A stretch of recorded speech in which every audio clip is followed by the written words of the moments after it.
அனைவருக்கும் வணக்கம். இன்னைக்கு நம்ம பார்க்க இருக்கிற புத்தகம் பார்த்தீங்கன்னா இந்த நோய்களிலிருந்து விடுதலை என்ற புத்தகத்தை பற்றி தான் முழுமையாக பார்க்க போகிறோம். இந்த புத்தகத்தை பார்த்தீங்கன்னா தோழர் அண்ணன் அக்குஹிலர் உமர் ஃபாரூக் அவர்கள் எழுதியிருக்காங்க. இந்த புத்தகத்துடைய மிக முக்கியமான உட்கூறு என்னன்னு பார்த்தீங்கன்னா, உடல் என்பது என்ன, உடலை பற்றி ஒரு முழு புரிதலையும், அடுத்தபடியாக நோய்கள் என்றால் என்ன அதை பற்றின ஒரு முழு விளக்கத்தையும், அதுக்கு அடுத்தபடியாக பார்த்தீங்கன்னா இந்த நோய்களிலிருந்து எப்படி விடுபடுவது அப்படின்றத பற்றிலாம் தான் நம்ம முழுமையாக பார்க்க போகிறோம். அதெல்லாம் முதல்ல பார்த்தீங்கன்னா உடல் என்றால் என்ன அப்படின்றத பற்றி நம்ம இப்போ பார்க்கலாம். உடல் என்பது ஒரு சாதாரண ஒரு கருவியோ மற்றவையோ கிடையாது. உடல் என்பது ஒரு உயிர் உள்ள பல செல்களின் அணுக்களின் தொகுப்பு இந்த உடல் அப்படின்றத விரிவாக விளக்குறாரு. அது ஏன் அப்படி சொல்கிறான்னு பார்த்தீங்கன்னா, எல்லாரும் உடல் ஒரு கருவியாக மற்ற விஷயங்கள்லாம் சொல்லித்தராங்க. ஆனால் உடல் என்பது ஒரு கருவி அல்ல. அது ஒரு உயிர் உள்ள பல நல்லதை செய்யக்கூடிய பல அணுக்களின் தொகுப்பு தான் இந்த உடல் அப்படின்றத தெளிவாக விளக்குறாரு. உடலுடைய அடிப்படை வேலைகள் என்ன அப்படின்னு சொல்லிட்டு விளக்குறாரு. அந்த உடலுடைய அடிப்படை வேலைகளை நம்ம புரிஞ்சுக்கிட்டாலே இந்த நோய்களிலிருந்து ஈஸியாக விடுபட்ட முடியும். இந்த மருந்து மாத்திரை மருத்துவத்திலிருந்து முழுமையாக விடுதலை அடைஞ்சிடலாம் அப்படின்னு சொல்லிட்டு விரிவாக பேசுகிறாரு. முதல்ல ஒரு விளக்கத்தை கொடுக்குறாரு. என்னன்னு பார்த்தீங்கன்னா, இந்த டூத் பேஸ்ட்டை பற்றின ஒரு சிறு விளக்கத்தை கொடுக்குறாரு. ஏன்னு பார்த்தீங்கன்னா, இப்போ பெருநிறுவனங்களும் சரி மருத்துவ கம்பெனிகளும் சரி என்ன பண்ணுதுன்னா, நமக்கு இந்த சத்துக்களை கொடுக்குறோம், சத்துக்களை உங்களுக்கு வழங்குறோம் அப்படின்ற பேரில் ஒரு மிகப்பெரிய வணிகத்தை கட்டமைச்சு மனிதனுடைய அறியாமையை பயன்படுத்தி செயல்படுறாங்க அப்படின்றதுக்காக இந்த ஒரு சிறு விளக்கத்தை கொடுக்குறாரு. அதாவது என்னன்னு பார்த்தீங்கன்னா, இப்போ உங்களுடைய டூத்பேஸ்டில் கால்சியம் இருக்கா அப்படின்னு சொல்லிட்டு தான் பெரும்பாலும் கேள்வி முன்வைக்கப்படுது. உதாரணத்துக்கு உங்கள் டூத்பேஸ்டில் உப்பு இருக்கா, உங்கள் டூத்பேஸ்டில் கறி இருக்கா அப்படின்னு சொல்லிட்டு தான் கேட்டு நம்மளுடைய பல்லின் மீது அக்கறை கொண்டு நம்மளை கேட்குறாங்க. ஆனால் அந்த டூத்பேஸ்ட்டை நீங்கள் விலைக்கு கீழே துப்புறதுல எந்த சத்து இருந்தால் என்ன அப்படின்றது தான் ஒரு கேள்வியாக முன்வைக்கிறாரு. அந்த சத்து இருந்தாலுமே அது எப்படி நமக்கு பயன்பட போகுது அப்படின்னு சொல்லிட்டு பார்க்கணும். அப்போல்லாம் பார்த்தீங்கன்னா, நம்ம டூத்பேஸ்ட்டுக்கு பதில் வெறும் உப்பை வச்சு தான் விளக்கிட்டு இருந்தோம். அதுக்கப்புறம் கறியை வச்சுட்டு தான் விளக்கிட்டு இருந்தோம். அப்போல்லாம் இவங்க இது நல்லதில்லை, உப்பு நல்லதில்லை, கறி நல்லதில்லைன்னு சொன்னாங்க. ஆனால் இப்போ அதே விஷயத்த நம்மக்கிட்ட ஒரு வணிகமாக மாற்றி உப்பு இருக்கா, அதில் உங்கள் டூத்பேஸ்ட்டில் கறி இருக்கா, கால்சியம் இருக்கா அப்படின்னு சொல்லிட்டு கேட்குறாங்க. அப்படின்னு சொல்லிட்டு இந்த கால்சியம் குறைபாடு அடைஞ்சிடுச்சுன்னா என்ன மாதிரியான பாதிப்புகள்லாம் ஏற்படும் அப்படின்னு சொல்லிட்டும் விரிவாக விளக்குறாரு. அடுத்து நம்ம இந்த உடல் பற்றின ஒரு பார்வைக்கு வருவோம். இந்த உடல் பற்றி குறிப்பிடும் போது முதல்ல வயிற்றிலிருந்து ஆரம்பிக்கிறாரு. என்னன்னா, இந்த வயிறு இந்த மருத்துவத்துறையால் இந்த வயிற்றை பற்றின ஒரு அபிப்பிராயம் இருக்குது. அது என்னன்னு பார்த்தீங்கன்னா, அதனுடைய வயிற்றோட அளவு 30.5 சென்டிமீட்டர் நீளமும் 15.5 சென்டிமீட்டர் அகலமும் இருக்கணும். கொள்ளளவு 0.94 லிட்டர் கொள்ளளவு இருக்கணும். இது எப்படி எல்லாருக்கும் பொதுப்படையாக குறிப்பிடப்படுது அப்படின்னு சொல்லிட்டு தான் நமக்கு விளங்கலை அப்படின்னு சொல்லிட்டு அதை பற்றி பேசுகிறாரு. அப்போ என்னன்னா, இப்போ ஒவ்வொரு மனிதருக்கும் ஒவ்வொரு மாதிரியான அளவுகள் இருக்கும். ஏன்னு கேட்டால் அதுதான் உண்மை. ஆனால் மருத்துவ துறையில் என்ன சொல்கிறாங்கன்னா, இதுதான் ஒரு கொள்ளளவு அப்படின்னு சொல்லிட்டு ஒரு வரையறை வச்சுக்கொண்டு அதனுக்குள்ளேயே செயல்படுறாங்க அப்படின்னு சொல்லிட்டும் சொல்கிறாரு. இப்போ இதிலிருந்து இந்த வயிற்றுலேருந்து ஆரம்பித்து ஒவ்வொரு விஷயமா விளக்குறாரு. ஒரு கடுமையாக வேலை செஞ்சுட்டு கரெக்டாக இந்த ஒரு 0.94 மில்லிலிட்டர் மட்டும் உணவையோ தண்ணியோ உட்கொண்டா வயிறு ஃபுல்லாகிடுமா, அந்த விஷயத்தை நம்மளை சிந்திக்க வைக்கிறாரு. இப்போ என்னன்னா, நீங்கள் கடுமையாக உழைக்கிற ஒரு நபர் அதே அளவு இருக்குமா, இல்லை சாதாரணமாக ஒரு உட்காந்துட்டு வேலை செய்கிறவரை அதே அளவில் உணவை எடுத்துக்க முடியுமா, இல்லை தண்ணியை குடிக்க முடியுமா? ஆனால் ஒரு பையன்றது இவங்க ஒரு அளவுகோல் கொடுத்துருக்காங்க. இந்த அளவுகோலிலேயே இருக்க முடியுமா அப்படின்றது ஒரு கேள்விக்குரிய. அப்படி இருக்க வாய்ப்பு இல்லை அப்படின்றது தான் நமக்கு இந்த வெவ்வேறு மனிதர்களை பற்றி சொல்லி விளக்குறாரு. ஒவ்வொருவருக்கும் தாகத்தோடைய அளவு மாறுபடும். இப்போ எப்படின்னு பார்த்தீங்கன்னா, இப்போ ஒரு ஏசி ரூமில் ஒருத்தர் வேலை செய்கிறாரு, வேற ஒருத்தர் வந்து கடுமையான வெயிலில் வேலை செய்கிறாரு, வேற ஒருத்தர் வந்து வேற ஏதோ வேலை செய்கிறாரு. அப்போ ஒவ்வொருடைய தாகத்தின் அளவும் அந்த இரைப்பை கொள்ள அளவும் மாறுபடும் கண்டிப்பாக. ஆனால் வந்து இது எல்லாமே வந்து ஒரே ஒரு மாதிரியான அளவை கொண்டு இங்கே வந்து வேலைகள் செய்யும்போது, இங்கே வந்து உணவுகளோ இல்லை மாத்திரைகளோ மருந்துகளோ கொடுக்கும்போது அது எப்படி வந்து வேலை செய்யும் அப்படின்றத பற்றி தான் நம்ம வந்து புரிஞ்சிக்க வேண்டியதாக இருக்குது. அப்போ ஒவ்வொரு மனிதருக்கும் இரைப்பையோட அளவு மாறுபடும் என்பதில் வந்து நமக்கு மாற்று கருத்து வராதவாறு ஒரு விளக்கத்தை வந்து நமக்கு கொடுக்குறாரு. உடல் என்பது ஒரு உயிர் உள்ளது, அது தன்னைத்தானே சீர்படுத்தி கொள்ளக்கூடிய ஒரு அற்புதமானது தான் இந்த உடல் அப்படின்றத வந்து நமக்கு வந்து விளக்குறாரு. அது எப்படிலாம் வந்து இந்த உடல் வந்து சரி செஞ்சுக்கும், அதில் என்னென்ன பிரச்சனைகள் இருக்குன்றதெல்லாம் நம்ம பின்னாடி ஒவ்வொன்றா பார்க்க போகிறோம். அதற்கு ஒரு உதாரணம் கொடுக்குறாரு. என்னன்னு பார்த்தீங்கன்னா, இப்போ வந்து உங்களுக்கு வந்து ஒரு காயம் ஏற்படுது, அந்த காயத்திலேருந்து ரத்தம் வந்து வெளியேறுது. அந்த ரத்தத்தை வந்து உடல் வந்து சரி செய்து கொள்வதற்காக அதன் மேலே வந்து ஒரு பச்சை நிறமான ஒரு படலத்தை உருவாக்கி அந்த ரத்தத்தை வந்து உறைய வச்சு நிப்பாட்டுறதுக்கு வந்து அதை ஸ்டாப் பண்ணுறதுக்கு வந்து நிறைய முயற்சி செய்யும். அதுதான் உடலுடைய வேலை, அந்த செல்களோட வேலை. இப்போ உங்களுக்கு எங்கே அடிப்படுதோ அந்த இடத்துல உடனடியாக வந்து வெள்ளையணுக்கள் வந்து அந்த இடத்த சரி செய்கிற வேலையை பார்க்கும். அதுக்கப்புறம் கொஞ்சம் கொஞ்சமாக அந்த இடத்த குணப்படுத்துகிற வேலையில் வந்து உடல் வந்து தன்னை ஈடுபடுத்திக்கும். நீங்கள் அதை விட்டுட்டு அதற்கு வந்து மருத்துவம் பார்க்கும்போது அதனால் ஏற்படக்கூடிய சிக்கலால் தான் உங்களுக்கு வந்து பாதிப்பு அதிகமாக இருக்கும் அப்படின்னு சொல்லிட்டு விளக்குறாரு. அது எப்படி செய்யுது? இப்போ உங்களுக்கே தெரியுது, ஒரு இடத்துல காயம் ஏற்படுதுன்னா அந்த காயத்தை வந்து கிழிச்ச உடனே ஒரு கட்டத்துக்கு மேலே அது தன்னார உறைஞ்சி அது மேலே வந்து அப்படியே மூடிடுது. அதுக்கப்புறம் அந்த காயம் என்ன ஆகுதுன்னா கொஞ்சம் கொஞ்சமாக அந்த இடத்துல இருந்து சரியாகுது. இதுதான் வந்து நிதர்சனம். ஆனால் இதுக்காகலாம் வந்து நம்ம வந்து ஒரு மருத்துவரை அணுகி அந்த இடத்துல போயிட்டு அதற்கு வந்து மருந்து மாத்திரைகளை கொடுக்கும்போது நமக்கு பின்விளைவுகள் தான் ஏராளமாக வருது அப்படின்றத பற்றி விரிவாக விளக்குறாரு. அதே போல் இந்த காயத்தை சரி பண்ணுறது இல்லாமல் உங்களுக்கு உடம்பு வந்து ஒரு சோர்வுற்ற நிலை இருக்குன்னா நம்மளை வந்து ஓய்வு எடுக்க வச்சு அதை சரி பண்ணி புத்துணர்ச்சி ஏற்படுத்தி நம்மளை திரும்ப பழையபடி இயங்குகிற வேலையை செய்கிறது, இது எல்லாமே வந்து உடலோட வேலை தான்.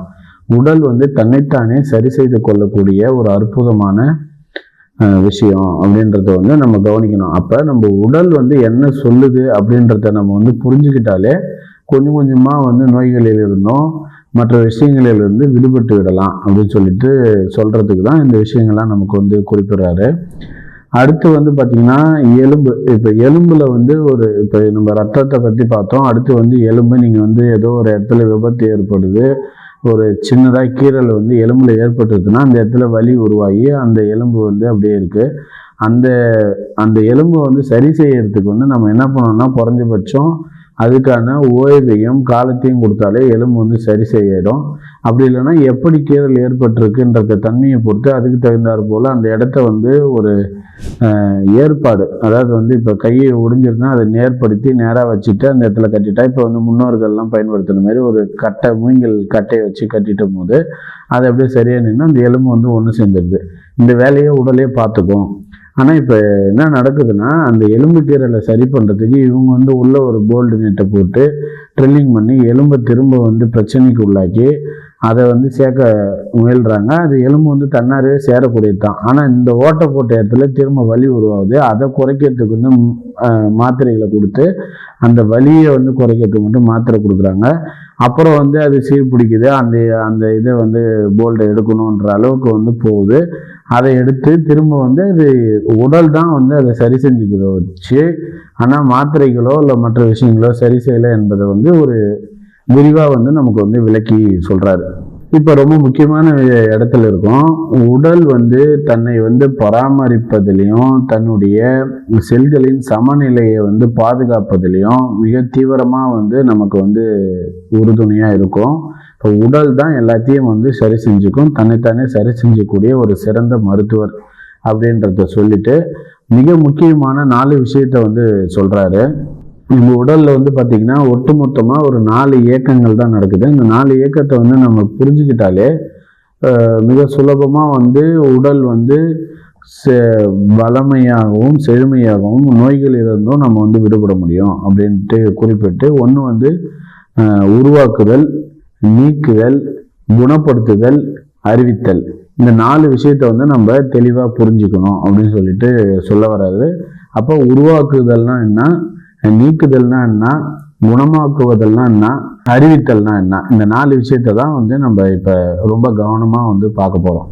முதல்ல உருவாக்குதல் அப்படின்னா என்னன்னு பார்த்தீங்கன்னா, இப்ப ஒரு அணுவாக இருந்து ஒரு தாயினுடைய வயிற்றுல போயிட்டு தனக்கு தேவையான கைகளையும் கால்களையும் கண்ணையும் மற்ற உடல் உறுப்புகளையும் தன்னைத்தானே உருவாக்கி கொள்கிற ஒரு அற்புதமான சக்தி தான் வந்து ஒரு அணு. அதுபோலதான் ஒவ்வொரு மனிதருக்கும் அது நடக்குது. இப்ப இந்த மாத்திரை கம்பெனியால கொடுக்கப்படுகிற கால்சியமோ விட்டமினோ புரோட்டீனோ மற்ற விதமான மாத்திரை மருந்துகளோ இதெல்லாம் உருவாக்குவது கிடையாது. ஆனா அவங்களாம் என்ன சொல்றாங்கன்னா, நாங்க தான் உருவாக்குறோம், இப்ப நீங்க வளரணும்னா எங்களுடைய இந்த டானிக் குடிங்க, இந்த இதை சாப்பிடுங்க, இதனாலதான் வளர்ச்சி அதிகமாகுது, இப்படி நிறைய விஷயங்களை வந்து உள்ள பேசுறாரு. நம்ம குறிப்பிட்டதை மட்டும் பார்த்துட்டு போயிடலாம். இப்ப என்னன்னா, உருவாக்குதல் என்பது அது வந்து ஒரு இயல்பா நடக்கக்கூடிய ஒரு விஷயம். ஒரு உயிரினு உள்ள போயிட்டு அதற்கு தேவையான உருவத்தையும் கையும் காலையும் அது வளர்த்துக்குது. தன் தாயோடைய உணவுல இருந்து சக்தியை பெற்று அது வளர்ந்து ஒரு குழந்தையா வருது. இதுதான் உருவாக்குதல். அந்த குழந்தையா வர்றதுக்கு முன்னால இருந்து அதுல லட்சக்கணக்கான செல்கள் இருக்கிறது. அப்ப அந்த செல்கள்னா அந்த செல்லுடைய வேலை என்ன அப்படின்றத பத்தி விரிவா வந்து பேசுறாரு. இந்த உருவாக்குதல் என்பது தமக்கு தேவையானவற்றை உருவாக்கவும் உட்கரிக்கவும் வந்து இந்த உயிரணுவுக்கு வந்து தெரியும். அது உயிரணுவா உள்ள போனதுல இருந்து மட்டும் இல்லாம வெளியே குழந்தையா வந்ததுக்கு அப்புறமும் அது வந்து உருவாக்கிக்க தெரியும். அதுக்கு தேவையானதை வந்து உருவாக்கிக்க தெரியுன்றதுதான் வந்து விரிவா சொல்றாரு. ஆனா வந்து இந்த சத்துக்கள் அப்படின்ற அடிப்படையில நமக்கு மாத்திரை மருந்துகள் இதெல்லாம் கொடுத்து ஒரு மிகப்பெரிய வணிகத்தை உருவாக்கி அதனால வந்து எந்த விதமான பயனும் இல்லாம நமக்கு பின்விளைவு தான் அதிகமா ஏற்படுது அப்படின்னு சொல்லிட்டும் விளக்குறாரு. அதுல குறிப்பா வந்து பாத்தீங்கன்னா, மருத்துவ கடைகளை பெருக்குவது மட்டும் மருத்துவம் இல்லை என்று கூறுகிறார் ஆங்கில மருத்துவர் பேராசிரியர் டாக்டர் ஹெக்டே. அப்புறம் வந்து இந்த சத்துக்கள் பருத்தி ஏன்னு கேட்டா வந்து இந்த சத்தால தான் வந்து நம்ம வந்து வளர்றோம், கை கால் இதாவது அப்படின்னு சொல்றதுக்காக வந்து இந்த சத்துக்கள் பற்றி வந்து விரிவா பேசுறாரு. இந்த சத்துக்கள் என்பது வந்து ஒரு மிகப்பெரிய வந்து மருத்துவ வியாபாரம். ஆனா இந்த சத்துக்களால நம்ம உடம்பு வந்து எதையுமே உருவாக்கி கிடையாது. ஆனால் நம்ம சாதாரணமாக சாப்பிடக்கூடிய உணவுல இருந்தே தேவையான சத்துக்களை வந்து இந்த உடல் வந்து எடுத்துக்கும். அதுக்கான ஆற்றல் வந்து இந்த உடலுக்கு இருக்குது என்பதை வந்து மிக தெளிவாக வந்து சொல்லி முடிக்கிறாரு. இந்த உருவாக்குதலில் வந்து அடுத்தபடியாக இந்த சத்துக்கள் குறித்து நிறைய விமர்சனங்கள் வந்து பேசப்படுது. என்னன்னு பார்த்தீங்கன்னா, நமக்கு ஒரு சாதாரண மனிதனுக்கு தேவைப்படும் சத்துக்களுடைய அளவு அப்படின்னு சொல்லிட்டு மருத்துவத்துறையில் வந்து ஒன்று சொல்கிறாங்க. அதை வந்து குறிப்பிடுறாரு. என்னன்னா, கால்சியம் வந்து 200 மில்லிகிராம் இருக்கணும், குரோமியம் வந்து 120 மில்லிகிராம், மேக்னீஸ் 2 மில்லிகிராம், போலிக் அமிலம் வந்து 400 milligram, iron 7 milligram, phosphorus 45 milligram, zinc வந்து 70 மில்லிகிராம், விட்டமின் வந்து 2 மில்லிகிராம். இதெல்லாம் வந்து ஒரு மனிதனுக்கு வந்து தேவையான சத்துக்கள் இதெல்லாம் இருக்கணும் அப்படின்னு சொல்லிட்டு வந்து மருத்துவ வணிகம் வந்து சொல்லுது. ஆனா இப்ப இது எல்லாத்தையுமே அவர் வந்து ஒரு எடுத்துக்காட்டா சொல்றாரு. என்னன்னா, நீங்க வந்து இது எல்லாத்தையுமே இந்த கலவையை வந்து தினந்தோறும் வந்து மெடிக்கல் ஷாப்ல வாங்கி நீங்க சாப்பிட்டுட்டு வந்தால் உங்களால உயிர் வாழ முடியுமா அப்படின்ற கேள்வி வந்து முன்வைக்கிறாரு. மிக தெளிவா நம்ம ரொம்ப கூர்மையா கவனிக்கணும். என்னன்னா, ஒரு உணவுல இந்த சத்துக்களையும் மீறி எண்ணற்ற நுண்ணுயிர்கள் இருக்கு. அது வந்து உடலுக்கு எவ்வளவோ தேவைகள் வந்து செய்யுது. ஆனா வந்து இந்த மருந்து மாத்திரைகளை மட்டும் நீங்க வந்து வாங்கி இந்த கால்சியத்துக்கு இவ்வளவு தரம் டேப்லெட் கொடுங்க, மெக்னீசியத்துக்கு இவ்வளவு கொடுங்க அப்படின்னு சொல்லிட்டு வாங்கி நம்மளால உயிர் வாழ்ந்துட முடியுமா அப்படின்னு சொல்லிட்டு நம்மள வந்து கேள்விக்கு உருவாக்குறாரு. அப்ப அதை வந்து நம்ம ரொம்ப ஆழமா சிந்திச்சு அந்த இடத்துல வந்து முடிவெடுக்க வேண்டியிருக்கு. அப்ப உணவு என்பது வந்து ஒரு மிக முக்கியமான தேவையா வந்து இருக்கு. அந்த உணவை வந்து எப்படிலாம் உட்கொள்ளணுன்றத பத்திலாம் பின்னாடி வந்து விரிவா பேசுறாரு. அப்ப இப்ப என்னன்னா, உருவாக்குதல்ல வந்து தெளிவா நம்ம பார்த்துட்டோம். இந்த விஷயங்கள்லாம் இந்த சத்துக்களுக்கும் உருவாக்குதலுக்கும் எந்த விதமான சம்பந்தமும் கிடையாது. உருவாக்குதல் என்பது ஒரு உயிரினனுடைய அது இயல்பான ஒரு வேலை. அது பிறக்கிறதுக்கு முன்னாடியும் சரி, பிறந்ததுக்கு அப்புறமும் அது நடந்துட்டு தான் இருக்கு. அதுல எந்த விதமான இதுவும் கிடையாது. நம்ம எந்த விதமான சத்துக்களையும் அதுக்கு கொடுக்க வேண்டிய அவசியம் கிடையாது என்பதை வந்து நம்ம தெளிவா வந்து புரிஞ்சுக்கணும். அதுக்கடுத்து வந்து பார்த்தீங்கன்னா, நீக்குதல். அதாவது நீக்குதல் என்பது வந்து என்ன அப்படின்றத பத்தி நம்ம விரிவா பார்க்க போறோம். அதில் வந்து நீக்குதலில் வந்து செல்கள் பற்றி விரிவாக பேசப்படுது. அதாவது வந்து செல்களை பற்றி பேசும்போது நம்ம ஏற்கனவே பாடப்புத்தகத்தில் படிச்சிருப்போம், மைக்ரோகாண்ட்ரியா, சைட்டோபிளாசம் அப்படின்னு சொல்லிட்டு. இந்த செல்களுடைய வேலை என்ன? இப்போ இது ஒரு ஆங்கில பேராக இருக்குது, ஆனாலும் வந்து இந்த செல்கள்ன்றது வந்து என்ன மாதிரியான வேலை செய்யுது, இது இல்லாமல் எக்கச்சக்கமான செல்கள் வந்து உடலில் இருக்குது அப்படின்னு சொல்லிட்டு குறிப்பிட்டு செல்லுடைய செயல்பாடு பற்றி விரிவாக விளக்குறாரு. முக்கியமாக வந்து இந்த சைட்டோபிளாசம் என்பது வந்து என்ன மாதிரியான வேலையை செய்யுது, அது வந்து ஒரு கழிவை வந்து அழித்து தன்னையும் அழித்து கொள்ளக்கூடிய ஒரு செல்லாக தான் வந்து சைட்டோபிளாசம் இருக்குது. திரும்ப வந்து அது தேவைப்படும் போது உருவாகிக்கும் அப்படின்னு சொல்லிட்டு அதுக்கான விளக்கத்தையும் நமக்கு வந்து ஒன்று ஒன்றா சொல்கிறாரு. அப்போ இந்த நீக்குதலில் வந்து அடுத்து வந்து என்ன சொல்கிறாருன்னா, ஒவ்வொன்றும் ஒவ்வொரு வேலையை செஞ்சுட்டே இருக்கும். அதில் மிக குறிப்பாக வந்து நீக்குதலில் வந்து 3 விஷயம் வந்து பார்க்கப்படுது. இந்த நீக்குதலில் வந்து மிக முக்கியமாக ஒரு 3 விஷயம் சொல்கிறோம். அந்த 3 விஷயம் என்னன்னு பார்த்தீங்கன்னா, முதல்ல வந்து சாதாரண கழிவு, அதுக்கடுத்து வந்து பார்த்தீங்கன்னா தேக்கமடைந்த கழிவு, அதுக்கப்புறம் வந்து ரசாயன கழிவு அப்படின்னு சொல்லிட்டு 3 விதமான கழிவுகள் பற்றி பேசுகிறாரு. சாதாரண கழிவு என்பது என்னன்னு நமக்கே தெரியும். இந்த வேர்வை, சிறுநீர், மலம் கழிக்கிறது, இதெல்லாம் வந்து சாதாரண கழிவு. ஆனால் இது வெளியேறலைன்னா கூட நமக்கு என்ன மாதிரியான பாதிப்பு உண்டாகும்னு சொல்லிட்டு உங்களுக்கு தெரியும். அதுக்கு ஒரு உதாரணத்தையும் சொல்கிறாரு. என்னென்னா, நம்ம சாதாரணமாக போகக்கூடிய மலம் வந்து டெய்லி போகலன்னா ஒரு 2 நாள் 3 நாள் கழிச்சு நீங்கள் மலம் போகிறீங்கன்னா அந்த மலம் வந்து எந்த அளவுக்கு வந்து இறுக்கமாகவும் பசை போன்ற தன்மை உருவாகி இருக்கும். ஆனால் மலம் போகாமல் இருக்க முடியாது. அது எப்படியாவது வந்து உடல் வந்து வெளியேற்றத்துக்கு முயற்சி பண்ணி வயிற்றை வந்து ஒரு வழி மூலியமாக வந்து அந்த மலத்தை வெளியே அனுப்பிடும். அதுபோல தான் ஒவ்வொரு கழிவையும் உடலில் இருந்து வெளியேற்றத்துக்கு தான் உடல் வந்து முயற்சி செய்யும். அது வந்து எப்படி செய்யுது அப்படின்றத பற்றி பார்க்குறோம். இப்போ இந்த செல்களுடைய கழிவு, அந்த ஏற்கனவே சொல்ல மாதிரி தேக்கமுற்ற கழிவு, ரசாயன கழிவு, சாதாரண கழிவு, இந்த கழிவுகள்லாம் தேங்குவது தான் வந்து ஒரு நோயாக வந்து நம்ம வந்து இப்போ பார்க்கப்படுது. அப்போ இந்த கழிவுகள் தேக்கத்தை வந்து நம்ம எப்படி வெளியேற்றணும் அப்படின்றத பற்றி விரிவாக வந்து சொல்லப்படுது. அப்போ நம்ம என்னென்னா, இப்போ சாதாரண கழிவுன்றது ஏற்கனவே சொன்னோம், வியர்வை, மோஷன், அதுக்கடுத்து வந்து சிறுநீரகம். இது சாதாரணமாக நடக்கக்கூடியது. இது நடக்காமல் இருந்தாலும் நமக்கு பிரச்சனை தான். அதுலேயே வந்து சரியாக கழிவு வெளியேறதுனா நம்மளுடைய வேர்வை வந்து துர்நாற்றம் அடிக்கும். இந்த மாதிரியான விஷயங்களையும் பேசுகிறாரு. அதுக்கப்புறம் வந்து தேக்கமுள்ள கழிவுன்னும் போது நம்மளுடைய செல்களில் போயிட்டு சில கழிவுகள் வந்து தேங்கி நின்றுடும். அதுக்கு ஒரு உதாரணமாக என்னன்னு பார்த்தீங்கன்னா, இப்போ வந்து நீங்கள் வந்து உங்களுக்கு வந்து ஒரு சளி பிடிக்குது. சளின்றது வந்து ஒரு சாதாரண விஷயம். அது வந்து சிந்தி நீங்கள் கீழே போட்டு வந்தீங்கனாலே அது வந்து ஆட்டோமேட்டிக்காக குணமாயிடும். அப்போ என்ன பண்ணுறோன்னா, அந்த சளியை வந்து நம்ம அடக்கிறதுக்காக என்ன பண்ணுறோம், மருந்து மாத்திரைகளை எடுத்துக்கிறோம். அப்போ அந்த மருந்து மாத்திரை என்ன செய்யுதுன்னா, உள்ளே போயிட்டு அந்த சளியை வந்து ஒரு இறுகிய தன்மையை உருவாக்கி அந்த நுரையீரலில் வந்து ஒட்டிக்க செய்யுது. அப்போ என்ன ஆகுதுன்னா, அந்த ஒட்டிக்கின கழிவு வந்து வெளியேறதுக்கு வந்து சிரமப்படும். இப்போ அப்போ தான் என்ன ஆகுதுன்னா, உங்களுக்கு வந்து ட்ரை காஃப் அப்படின்னு சொல்லக்கூடிய இருமல் வந்து ரொம்ப அதிகப்படியாக வந்து அதை வெளியேற்ற முயற்சி செய்யுது. அப்பயும் நீங்கள் ஏதாவது காஃபிக்கு ஏதாவது குடிச்சு அதை அடக்கிறீங்கன்ற பட்சத்தில் அது நுரையீரல்லே ஒட்டி ஒரு நாள்படம் ஆயிடுச்சுன்னா உங்களுக்கு நுரையீரல் தொற்று மாதிரியான நிறைய விஷயங்கள்லாம் வருது. இப்போ இதெல்லாம் வந்து நம்ம அனுமதித்தாலே, இப்போ கழிவுன்றது வந்து ஒரு விஷயம், அது வந்து சளி பிடிச்சிருக்கு, அதை வந்து போகிற ஊரில் நீங்கள் உடலுக்கு தகுந்த மாதிரி அனுமதித்தாலே இந்த பிரச்சனைகள்லாம் நடக்காதுன்றதை தான் வந்து பல எடுத்துக்காட்டோட வந்து நமக்கு வந்து விரிவாக விளக்குறாரு. அப்போ நம்ம உடலை பற்றி இன்னும் தீவிரமாக புரிஞ்சுக்க வேண்டியிருக்கு. அடுத்து வந்து ரசாயன கழிவு. உங்களுக்கே தெரியுது, இந்த கழிவுகள்லாம் வெளியேறாமல் உடல்லே தேங்கி நின்னது போக அந்த தேங்கிய கழிவுகள் வந்து ரசாயன கழிவுகளாக உருமாறுது.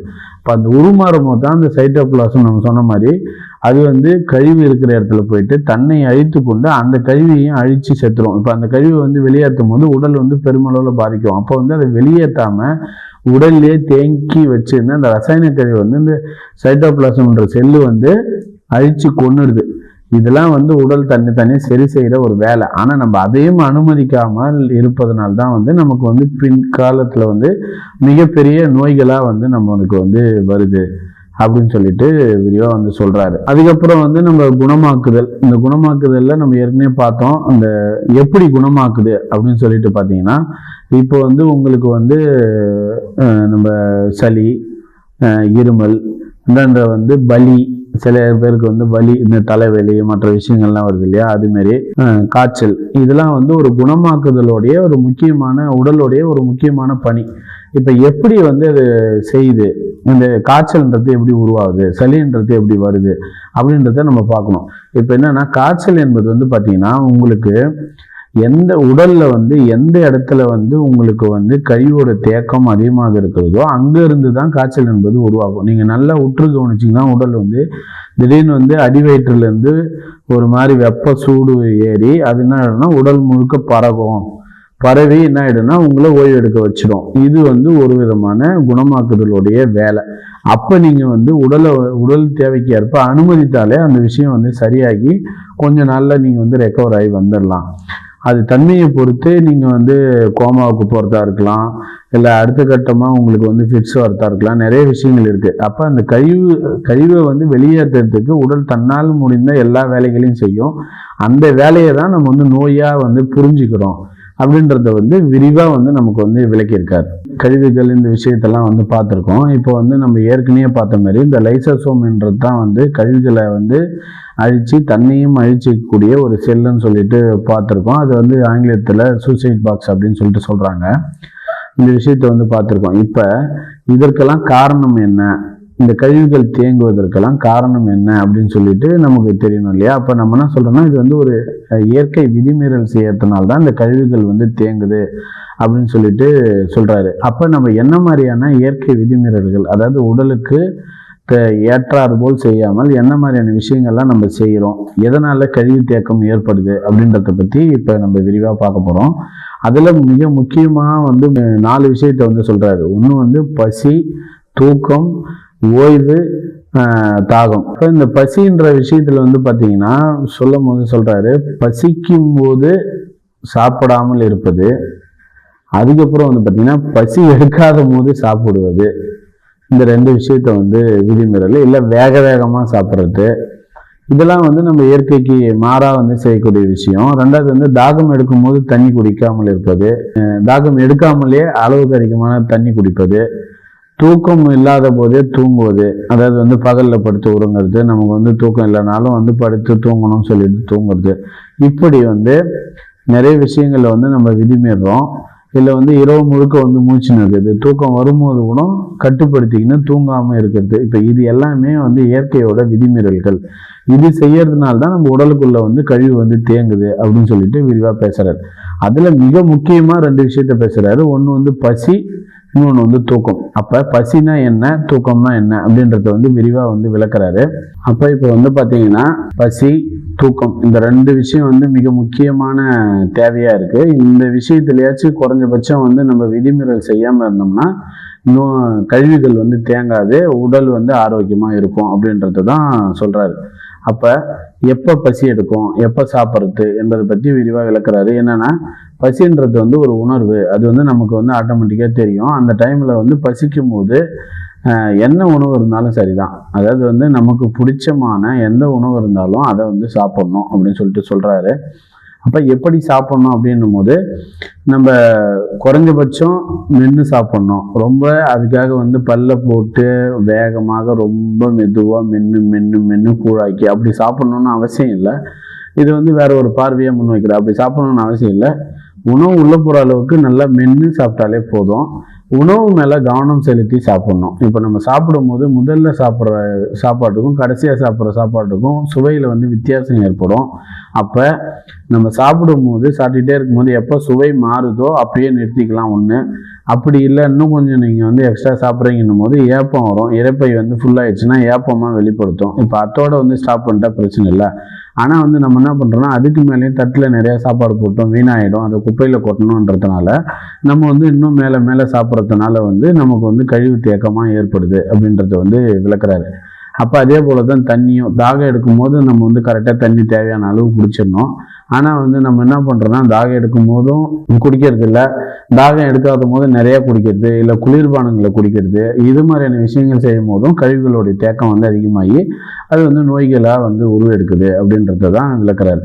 அப்போ நம்ம என்ன புரிஞ்சுக்கணும்னா பசி கரெக்டாக எடுக்கும் போது தேவையான அளவு உணவு வந்து தேவையான அளவு மென்று சாப்பிடும் போது போதுமானது என்பது வந்து நமக்கு வந்து உணர்த்தோம். அப்போ அதோட நிறுத்திட்டதுனாலே நம்ம ஆரோக்கியமாக இருக்கலான்றது தான் இதனுடைய சாராம்சம். அதே மாதிரி வந்து தூக்கம் ரொம்பவும் மிக மிக முக்கியமான ஒன்று. நம்ம கடத்தலாம், ஒரு நாள் 2 நாள் தூங்காமல் சில பேரால் இருக்க முடியலாம், ஆனால் முழுவதுமே தூங்காமல் இருக்க முடியாது. அதே வந்து இரவு தூங்குவதற்கும் பகலில் தூங்குவதற்கும் நிறைய வித்தியாசம் இருக்குது என்பதை வந்து விளக்குறாரு. ஏன்னு கேட்டால் இரவு என்பதே தூங்குறதுக்காக தான். அதில் வந்து குறிப்பாக ஒரு சில விஷயத்த மென்ஷன் பண்ணுறாரு. என்னென்னா இரவு 11 to 3 வந்து கம்பல்சரி தூங்கணும். ஏன்னு கேட்டிங்கன்னா அந்த நேரத்தில் தான் வந்து கல்லீரல் வந்து வேலை செய்யும். அது வந்து அக்குபஞ்சரில் சொல்லிக்கிற ஒரு விஷயம். அதுபோல் ஒவ்வொரு உறுப்புகளும் வேலை செய்யக்கூடிய சில நேரங்கள் இருக்குது. அதன்படி வந்து நம்ம இரவு நேரத்தில் கண்டிப்பாக தூங்கணும். ஏன்னு கேட்டால் நம்ம வந்து குழந்தையாக பிறக்கிறதுக்கு முன்னாடி தாயோடைய கர்ப்பப்பையில் இருட்டில் இருந்து தான் நம்ம வந்திருக்கோம். ஸோ அப்போ வந்து அந்த இருள் டைமில் தான் வந்து தட்பவெப்பம், சூழல் எல்லாமே வந்து வித்தியாசமாக இருக்கும். அந்த டைமில் தான் தூங்கினா இந்த தூக்கத்துக்கான முழு பலனையும் அனுபவிக்க முடியும். செல்கள்லாம் வந்து புத்துணர்ச்சி அடைந்து நல்லா இருக்கும். அப்படின்றதுக்காக தான் இரவு நேரத்தில் கம்பல்சரி தூங்கணும் அப்படின்றது சொல்கிறாரு. அப்போ நம்ம ஒட்டுமொத்தமாக இந்த புத்தகத்தின் மூலயமா தெரிஞ்சிக்கக்கூடியது என்னன்னா, ரொம்ப தெளிவாக ஒன்று வந்து பசி, தூக்கம் இந்த ரெண்டத்தையும் வந்து கடைபிடிச்சே ஆகணும். அதை வந்து தெளிவாக பண்ணிட்டாலே நமக்கு வந்து உடல் வந்து சரியாக இருக்கும். எந்த விதமான நோயும் இல்லாமல் நோய்களிலிருந்து விடுபட்டு ஆரோக்கியமாக நம்மளால் வந்து வாழ முடியும். இப்போ நம்ம அந்த முக்கியமான 4 பேரு இயக்கங்களை பார்த்துருக்கோம். உருவாக்குதல், நீக்குதல், குணப்படுத்துதல், அறிவிப்பு செய்தல். இந்த 4 விஷயத்தை வந்து தெளிவாக பார்த்துருக்கோம். அதாவது வந்து உருவாக்குதலில் வந்து என்ன பார்த்தோன்னா, எப்படி சத்துக்கள்லாம் இல்லாமல் சாதாரண உணவுல வந்து உடலுக்கு தேவையானதை அது உருவாக்கிக்கும் அப்படின்றத வந்து விரிவாக பார்த்தோம். 2வது நீக்குதலில் வந்து எப்படி வந்து தேக்கமடைந்த கழிவு செல்களுடைய செயல்பாடு மூலயமா அந்த கழிவுகள்லாம் வந்து வெளியேற்றுது, நீக்குதுன்றதை பற்றி பார்த்தோம். 3வது வந்து குணப்படுத்துதல். இந்த குணப்படுத்துதல்ன்றதுல உடல் வந்து எப்படி வந்து தனக்கு வந்து தொந்தரவுகளை, சளியோ இல்லை காய்ச்சலோ எப்படி வருது, அதில் இருந்து அந்த தொந்தரவை நீக்கிறதுக்கு அது என்ன மாதிரியான செயல்பாடு செய்யுது அப்படின்றத பற்றி இந்த குணப்படுத்துதலில் பார்த்தோம். அதுக்கு அடுத்தபடியாக பார்த்தீங்கன்னா அறிவிப்பு. அந்த அறிவிப்புன்றது தான் பசி, தூக்கம் என்றதை பற்றி விரிவாக பார்த்தோம். பசினா என்ன, தூக்கணும் என்ன, எப்போ தூங்கணும், எப்போ சாப்பிட்ணும் அப்படின்றத பற்றி விரிவாக பார்த்துருக்கோம். அப்போ நம்ம ஒரு ஆரோக்கியமாக வாழ வேண்டும் அப்படின்னு பார்த்தீங்கன்னா மிக முக்கியமாக பசி, தூக்கம் இது ரெண்டத்தையும் வந்து கடைபிடிக்கணும். தாகம், அதுக்கு அடுத்தது வந்து பார்த்திங்கன்னா ஓய்வு. இந்த 4 விஷயத்தை கடைபிடித்தாலே முற்றிலுமாக எந்த விதமான நோய்கள் இருந்தும் நம்மால் வந்து விடுபட்டு விட முடியும். இன்னையிலிருந்து நீங்கள் ஆரம்பிச்சிங்கன்னா கூட சரியாக வந்து பசிக்கும் போது சரியான அளவில் உணவு, தேவையான அளவில் உணவின் மீது கவனம் செலுத்தி சாப்பிட்டு வந்தாலே, தேவைப்படும் போது தண்ணீர் குடித்தாலே, சரியான நேரத்தில் தூங்கினாலே உங்களுக்கு எந்த விதமான நோயும் இல்லாமல் ஆரோக்கியமாக வாழ முடியும். கடைசியாக ஒரு கோட்டோட முடிக்கிறாரு. என்னன்னு பார்த்தீங்கன்னா, ஆரோக்கியமான உடலில் இருந்து தான் ஆரோக்கியமான சிந்தனை உருவாகிறது.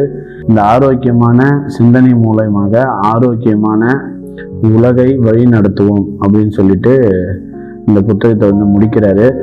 திரும்பவும் சொல்கிறேன், எல்லோரும் ஒரு முறை வந்து பார்த்தீங்கன்னா இந்த நோய்களிலிருந்து விடுதலை என்ற நூலை வந்து ஒரு முறையாவது வந்து வாசிங்க அப்படின்னு சொல்லிட்டு கேட்டுட்டு, இந்த காணொளியை முழுமையாக பார்த்த அனைவருக்கும் எனது நெஞ்சார்ந்த நன்றிகள். வணக்கம்.